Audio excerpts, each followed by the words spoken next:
Hello, everybody. Let me sit here and get comfortable in my rocking chair. Uh, Several weird things in the news. First of all, I guess you all already know about the woman who fell in the mall into the fountain because she was texting while she was walking.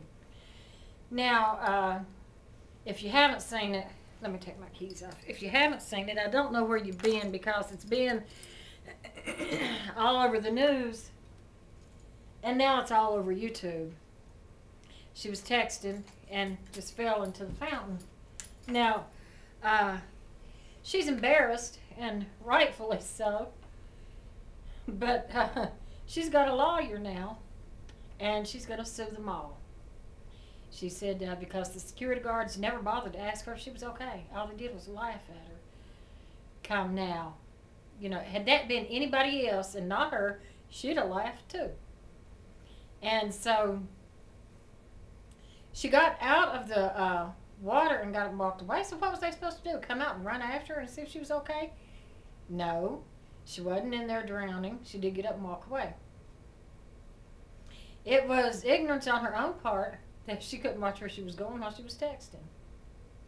So now, if she wins that lawsuit, then everybody ought to go sue for something. Everybody should. I mean, God forbid she was texting and driving and ran into somebody. What's she going to do? Sue that other person? Doesn't make any sense. Apparently, she's the kind that cannot text and do anything else at the same time.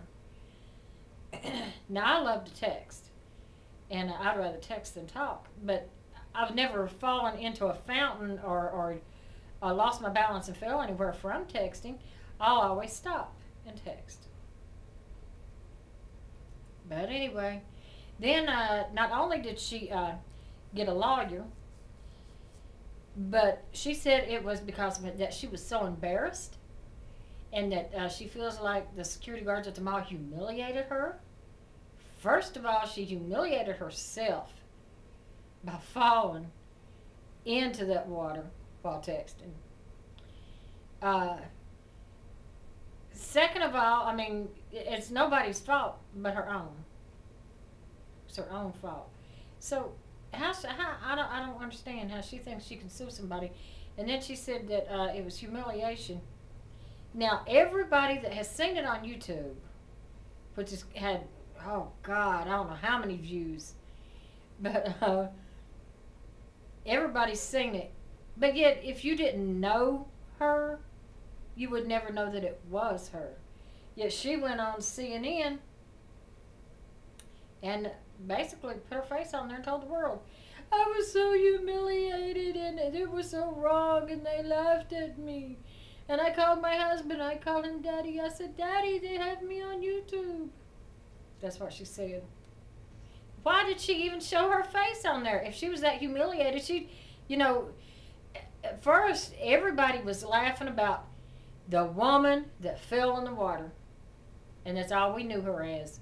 She could have walked right up to anybody and we wouldn't have known who she was.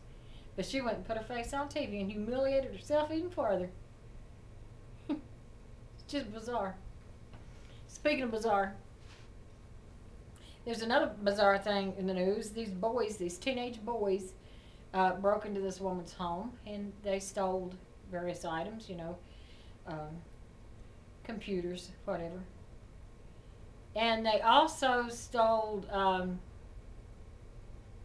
what they thought was cocaine. So they took this, what they thought to be cocaine, and snorted it. I don't know if they got high off of it or not. But come to find out, it wasn't cocaine after all. It was the ashes of the woman's deceased father. And in the other urn that they took and snorted was the ashes of her 2 dead dogs. And these boys snorted that. And it's sad because it's so heartbreaking for the woman. It's just so heartbreaking for the woman. But I bet you it's something those boys will never forget. That's just sad. You want to laugh, but yet it's not funny. But maybe she should sue somebody. You think? And then another story. I got it written down up here so that I wouldn't forget. Oh, this one girl found her mom after 23 years. What had happened was she was kidnapped when she was 9 days old from a hospital, I think in New York. Her parents took her to the hospital when she was 9 days old because she was running a fever, and a woman dressed as a nurse kidnapped her. Well, the girl recently she had said that the woman that raised her, that she thought was mommy, was always abusive to her.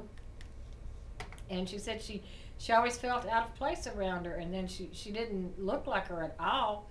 And she said she didn't feel like she belonged. And the woman, I think, kept using fake social security numbers and could not produce a birth certificate for her. So what she did was she went online to the missing and exploited children and saw a baby picture of what was her. And she thought that looked like her, you know, from the baby pictures that she had. So she contacted the woman that this baby belonged to. And they decided to get together, and they did a DNA test, and come to find out that is her biological mother. So now she's back with her biological family. They said that no charges have been brought against the woman who raised her. I don't know why. It's a clear case of kidnapping. It even showed on the CNN clips from back in the 80s when she was kidnapped, of her biological mother crying because she'd been kidnapped. But somehow the woman that raised her says that she's going to fly up to New York and take care of it. They've been living here in Raleigh-Durham, in the Raleigh-Durham area, here in North Carolina. And then one more thing in the news, and this is not funny either, but it kind of makes you giggle, is a little Chihuahua dog. A man was walking his little 4-pound Chihuahua dog, and he had him on a leash and was walking him, and a big owl come down whoop, and scooped the dog up. Well, the man said he kept a tight hold on the leash while the owl tried to fly off with his dog, and the dog suffered like puncture wounds from the claws. And said now the dog is traumatized and the dog refuses to go outside. So I guess that man will have to be buying that dog a potty patch like we see on TV. Poor little dog, bless his heart. But anyway, I guess that's about all that's going on in the news today. And if I can think of anything else, I'll be back. I know it's been pretty nice out here the past couple of days, but they're saying that we might get some snow next week, either snow or rain, and I'm hoping for rain. It was real nice yesterday. You barely needed a sweater yesterday. Today, I wore this sweater, and I was comfortable, but in the morning, I guess I'll be putting on my coat when I venture out to do my grocery shopping and such at 7 o'clock in the morning. So, anyway, that's all I'm going to talk about for now, and until next time, bye-bye.